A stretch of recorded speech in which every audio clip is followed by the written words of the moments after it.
Ever consider what it would take for a narcissist to genuinely submit to an empath? Doesn't it sound nearly impossible?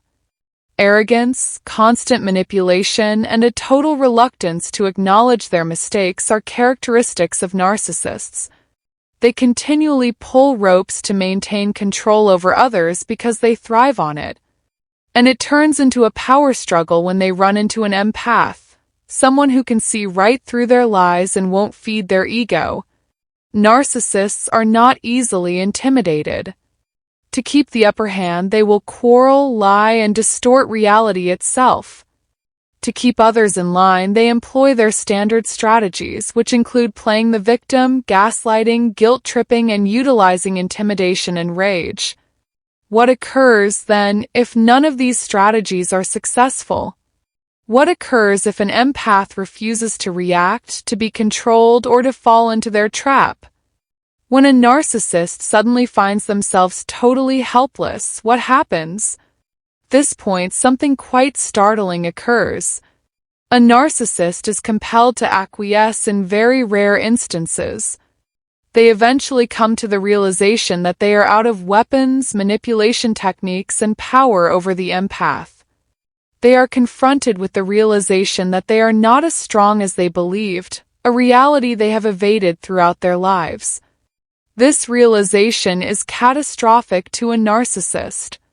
The idea that they are superior, untouchable, and in control at all times is the foundation of their entire concept of self. It is an absolute horror to be subjugated, particularly by an empath, someone they once believed they could control. Completely upends them and causes them to reevaluate all of their self-perceptions. Their response may be erratic when this occurs. In an attempt to appear humble, some narcissists will pretend to give up while secretly planning their next move. Others might lose it all, overcome by emotions they've repressed for years. They could even momentarily idolize the empath in certain situations because they believe that they possess a power that surpasses their own. However, this submission does not imply that they have changed. Does not imply that they have suddenly realized their mistakes or genuinely regretted them. Just indicates that their alternatives have been exhausted. And they will seize the chance to reclaim control as soon as they see it. Although uncommon, this type of situation does occur. And when it occurs, the narcissist's entire universe is upended. Because they secretly realize that they never really had control over the empath in the first place. All of it was an illusion, and when that illusion is destroyed, all that remains is their own emptiness. What it actually means when a narcissist bows down to an empath, what precedes this moment, and what follows will all be covered in detail today. Therefore, pay close attention to what I have to say since it may forever alter your perspective on narcissists. Additionally, remember to like, subscribe, and share this video if you think it's important. By raising awareness, your assistance enables more people to recognize the reality of these harmful relationships. The act of a narcissist submitting to an empath is not something that occurs naturally, nor is it a quick epiphany that leads to a positive shift. It's not as if they suddenly become humble and see they've been mistaken all along. No, surrender is an extremely unpleasant, degrading, and unnerving experience for a narcissist. Contradicts everything of their beliefs about themselves and their methods. Feeling strong, superior, and in total control of the narrative they tell about themselves and those around them is what narcissists live on. But more than anything else, they are terrified of their own helplessness when they confront an empath who will not be influenced. Someone who can see through their deceit, who is unyielding, and who will not be subdued. They initially don't want to accept it. They double down on their typical games because they are terrified that they could be losing control. In a desperate attempt to restore control, they employ every manipulation strategy they are aware of. The empath is gaslight, which causes them to doubt reality. They project, holding the empath accountable for their own transgressions. By manipulating the circumstances to make themselves appear as the victim and the empath appear to be at fault, they guilt trip. They will exert every effort to cause the empath to become doubtful, feeble, and obedient. But the narcissist starts to fall apart when none of it works, when the empath stays strong and refuses to be influenced or subdued. For them, this is where things become risky. An illusion of superiority becomes the foundation of their entire identity, and when it begins to crumble, it poses a threat to the collapse of their entire universe.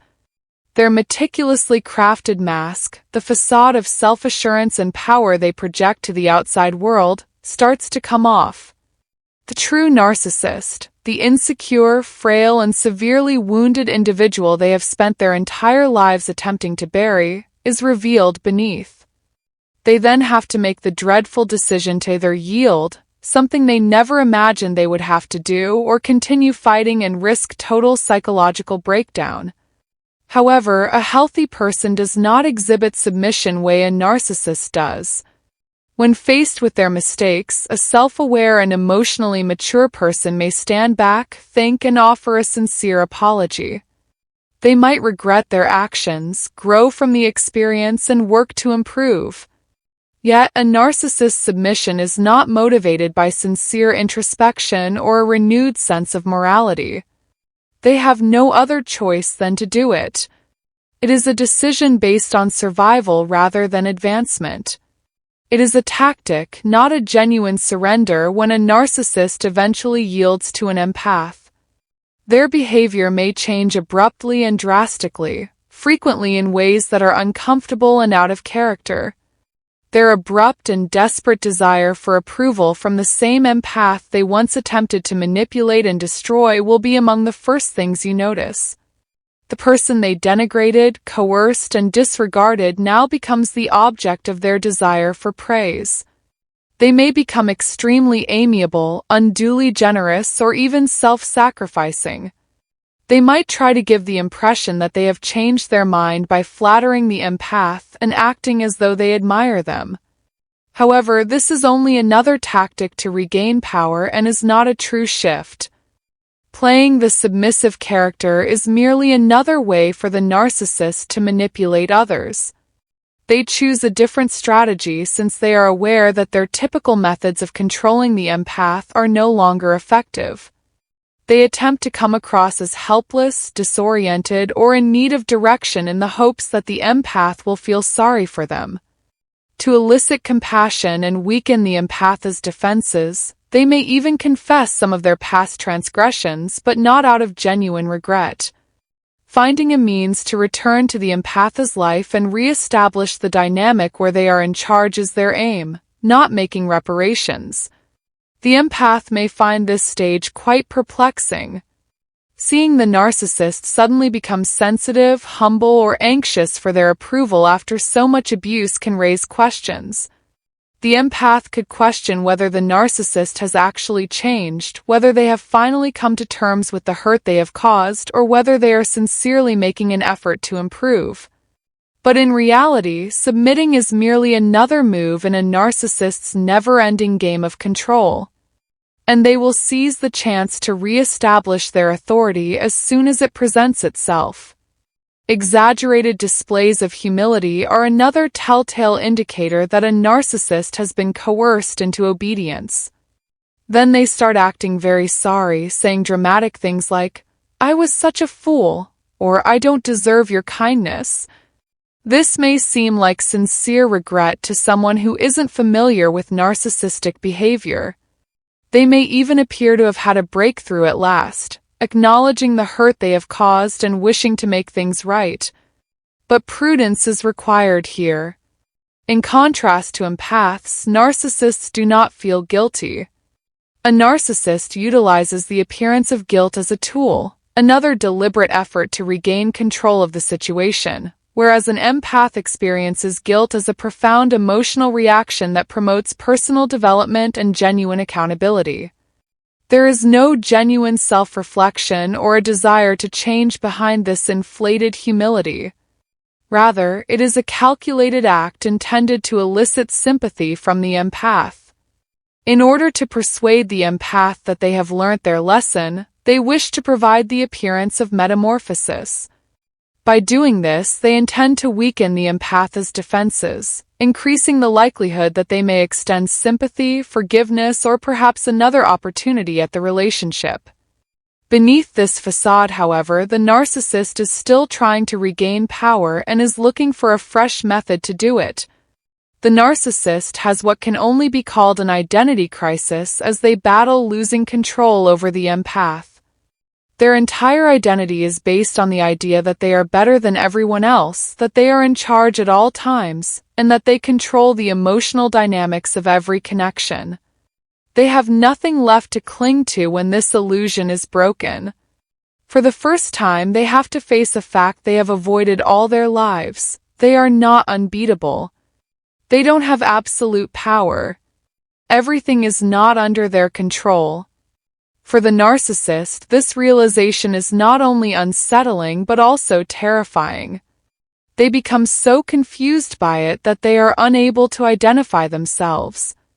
They feel disoriented and unstable since their go-to strategies aren't working and they can't manipulate their way back to power.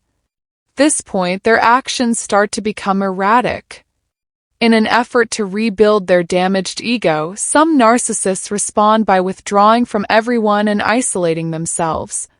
Others become enraged and assault the person they once attempted to control, accusing them of being the reason behind their failure.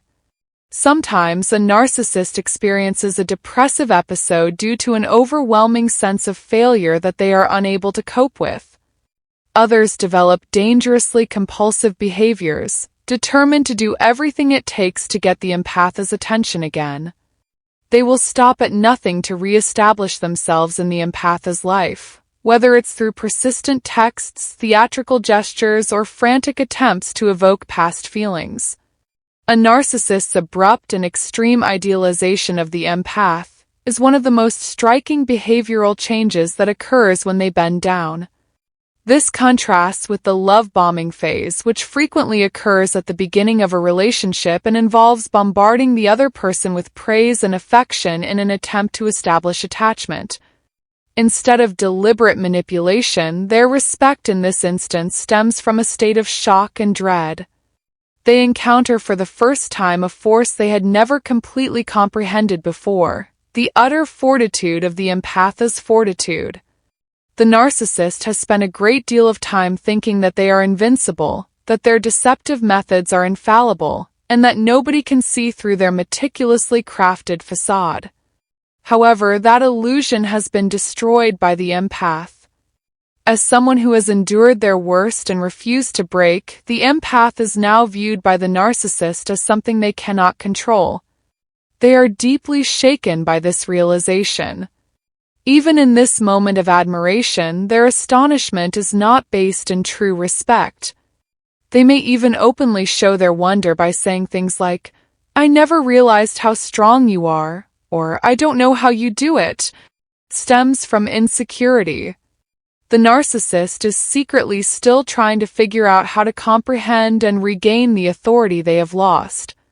Since it symbolizes something they are unable to understand, true emotional resilience, they are captivated by the empath's fortitude.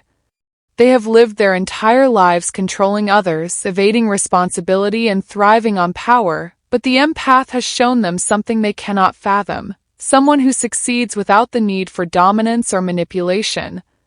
More than anything else, they are most frightened by that realization.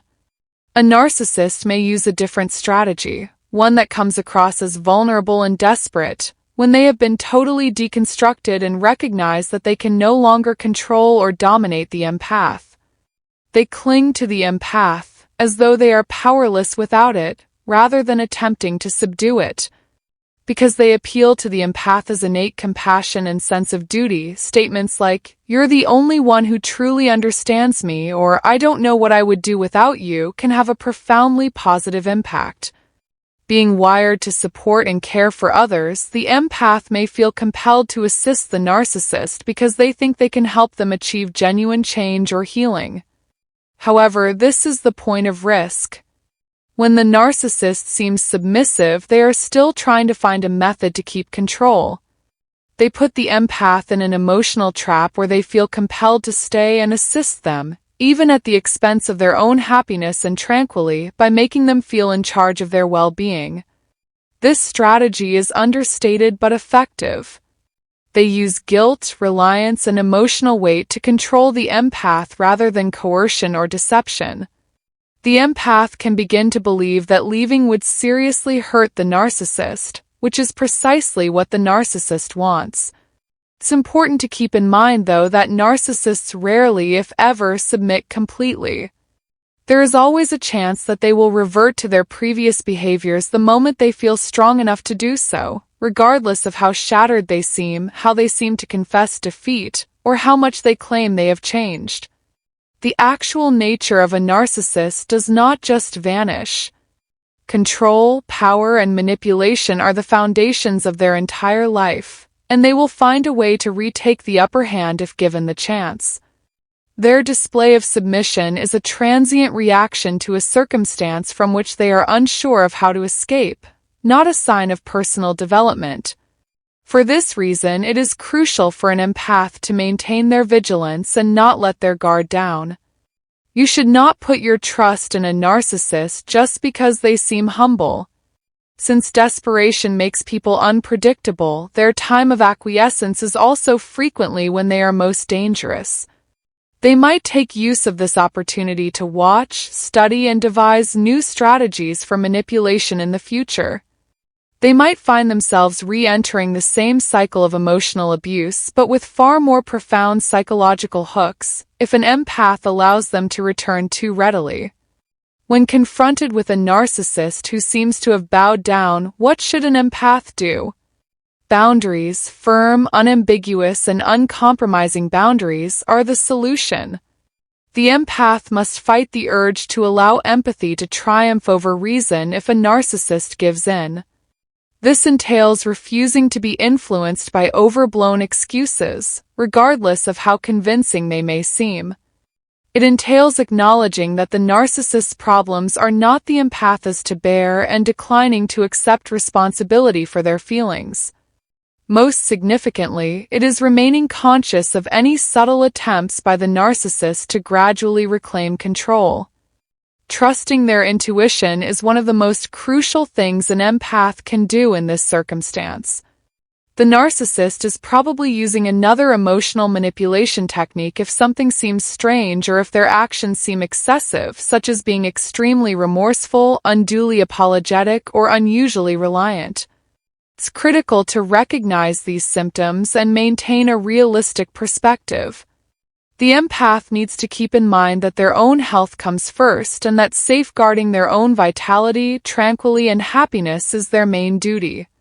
Ultimately, a narcissist's bowing down is not an indication of genuine change.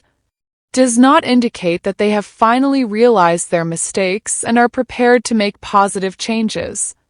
It indicates that they have been forced into a difficult situation, that they are out of options, and that they are attempting to buy time till they can decide how to go.